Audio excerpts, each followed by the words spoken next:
Hello everyone, welcome to my channel. Students, today's topic is error-based questions asked in the SBI PO or clerk mains examinations. If you want to be selected in 2025, please watch this video till the end.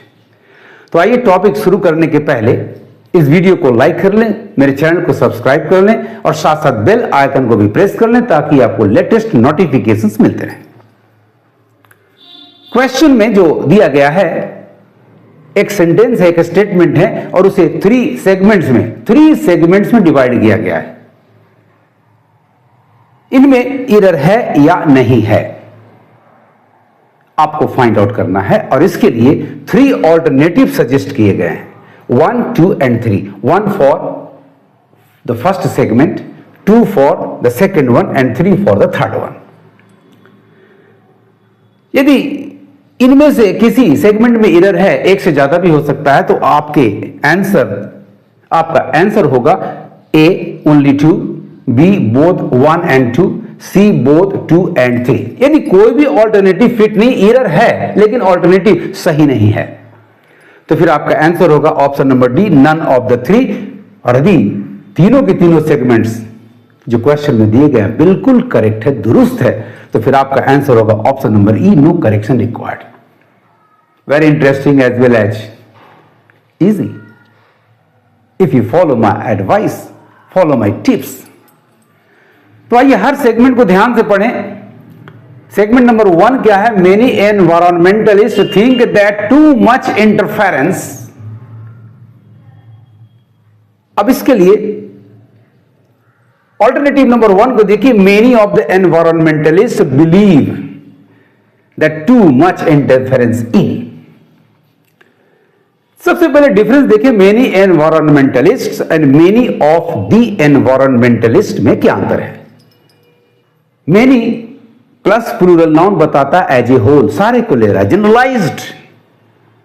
But many of the plus plural noun का मतलब होता है we know the number is known, और उन्हीं में से out of them लिया जा रहा है। जबकि आपका सेगमेंट 1 सजेस्ट कर रहा है कि बहुत से मींस ए लॉट ऑफ का सेंस जा रहा है, जनरलाइज्ड सेंस है, यानी आपका मेनी ऑफ द ये रॉन्ग जा रहा है और यहां मेनी एनवायरमेंटलिस्ट्स बिल्कुल सही है।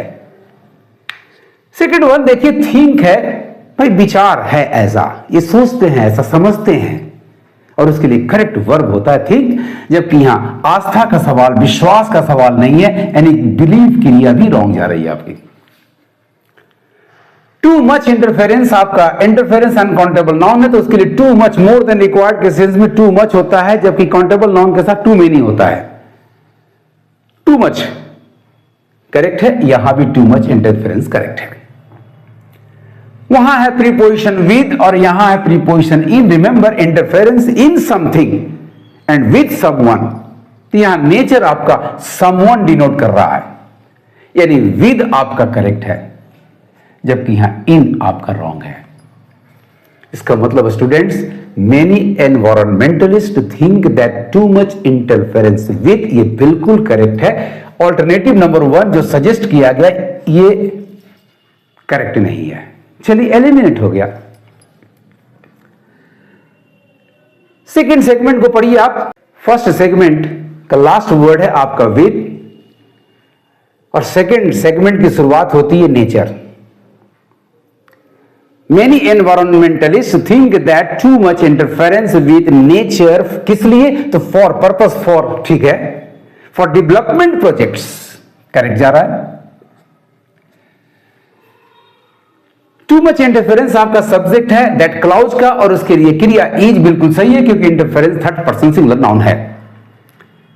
क्या कर रहा है? ग्रेजुअली, धीरे धीरे डिस्ट्रॉइंग, यानी अभी भी प्रोसेस चल रहा है, प्रक्रिया चल रही है, यानी कंटिन्यूअस टेंस भी मेरा करेक्ट है, इज डिस्ट्रॉइंग। किसे? तो द बैलेंस एंड नेचुरल, यानी सेगमेंट 2 देखा जाए तो ये भी ग्रामेटिकली बिल्कुल करेक्ट है। आइए ऑल्टरनेटिव को भी एग्जामिन कर ले, इसमें क्या गलती है?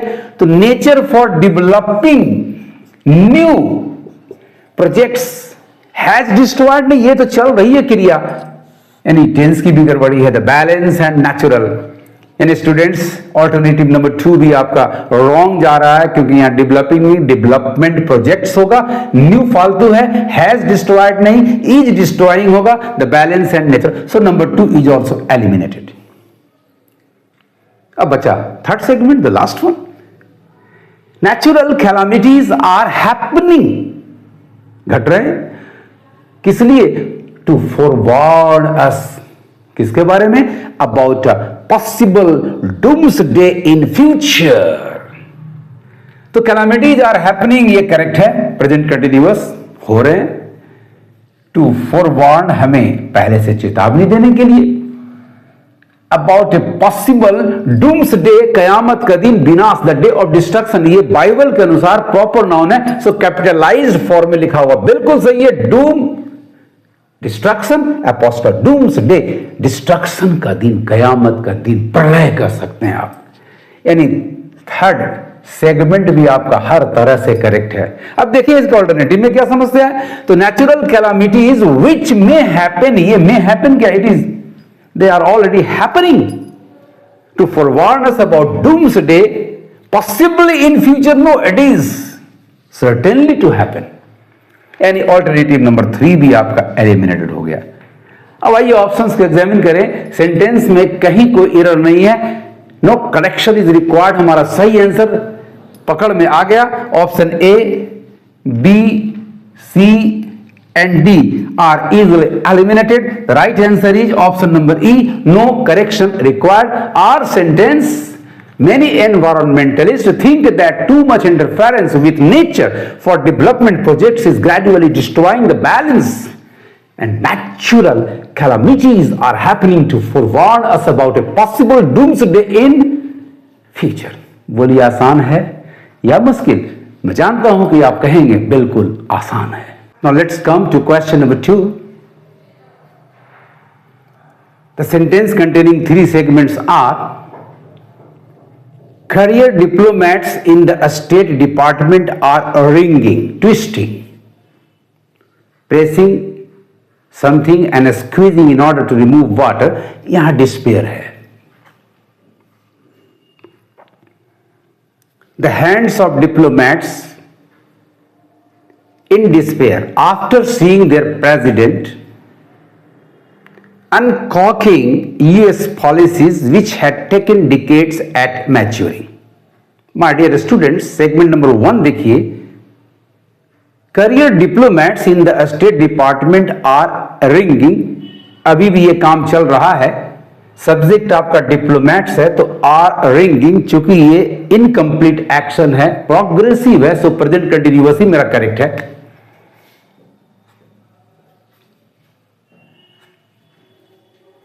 सेगमेंट नंबर 2 में देखिए, द हैंड्स ऑफ डिप्लोमैट्स, यहां डिप्लोमैट्स और यहां भी डिप्लोमैट्स आ रहा है। क्या कुछ डिप्लोमैट्स दूसरे डिप्लोमैट्स के हाथ को ट्विस्ट कर रहे हैं? नो, अपने ही हाथ को, निराशा में अपने ही हाथ को रिंग कर रहे हैं। सेगमेंट 1 आपका ग्रामेटिकली बिल्कुल करेक्ट जा रहा है। सेगमेंट 2 में द हैंड्स ऑफ डिप्लोमैट्स के जगह पर देयर हैंड्स, इनके लिए पॉजिटिव देयर होगा, देयर हैंड्स। निराशा में इन डिस्पेयर आफ्टर सीइंग, नहीं देखने के बाद क्यों, देखते ही, देखने के समय, यानी यहां एक प्रॉब्लम है। देयर प्रेसिडेंट, यानी सेगमेंट नंबर 2 में करेक्शन की जरूरत है।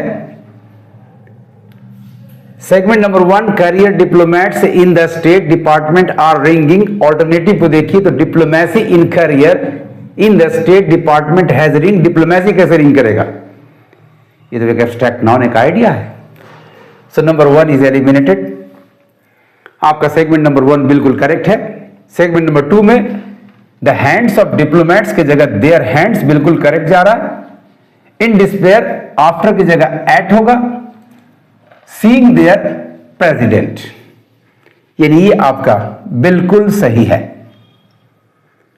और यहां सेगमेंट नंबर बी आपका आफ्टर की वजह से एंड हैंड्स ऑफ डिप्लोमैट्स की वजह से ये रॉन्ग जा रहा है। करेक्शन हो गया, hands off, the hands off diplomats की जगह देयर हैंड्स एंड आफ्टर की जगह at, seeing their president.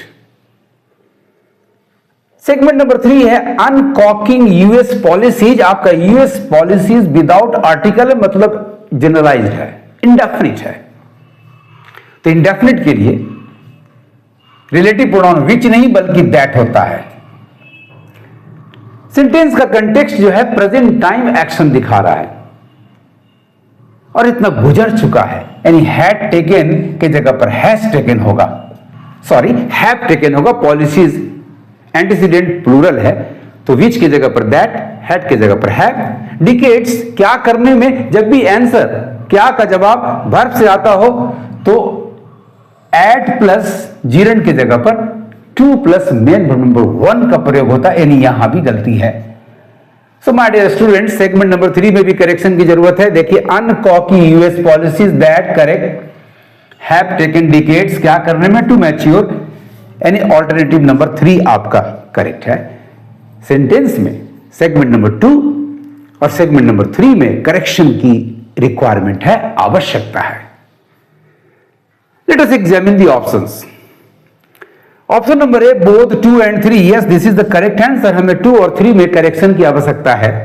Others are easily eliminated, तो बाकी को बिना देखे आप काट दें, कोई आवश्यकता नहीं उनको देखने की, उनको पढ़ने की।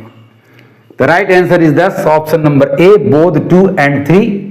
हमें कुछ चेंजेस करने होंगे दोनों फॉलोइंग सेगमेंट्स में। सेगमेंट 1 आपका करेक्ट है। Career diplomats in the state department are wringing their hands in despair at seeing their president uncocking US policies that have taken decades to mature। बोलिए, एरर फाइंड आउट करना, error से भरा हुआ segments को पकड़ लेना आसान है या मुश्किल? मैं तो कहूंगा बिल्कुल आसान है, बाकी आप पर छोड़ता हूं। आप कमेंट में शेयर करेंगे अपने व्यू को। आपको मेरा ये तरीका यदि अच्छा लगा हो तो एक लाइक जरूर देना और इस वीडियो को ज्यादा से ज्यादा अपने दोस्तों के भी शेयर करना ताकि उनको भी लाभ हो। Thank you for watching my video. पढ़ते रहिए, आगे बढ़ते रहिए।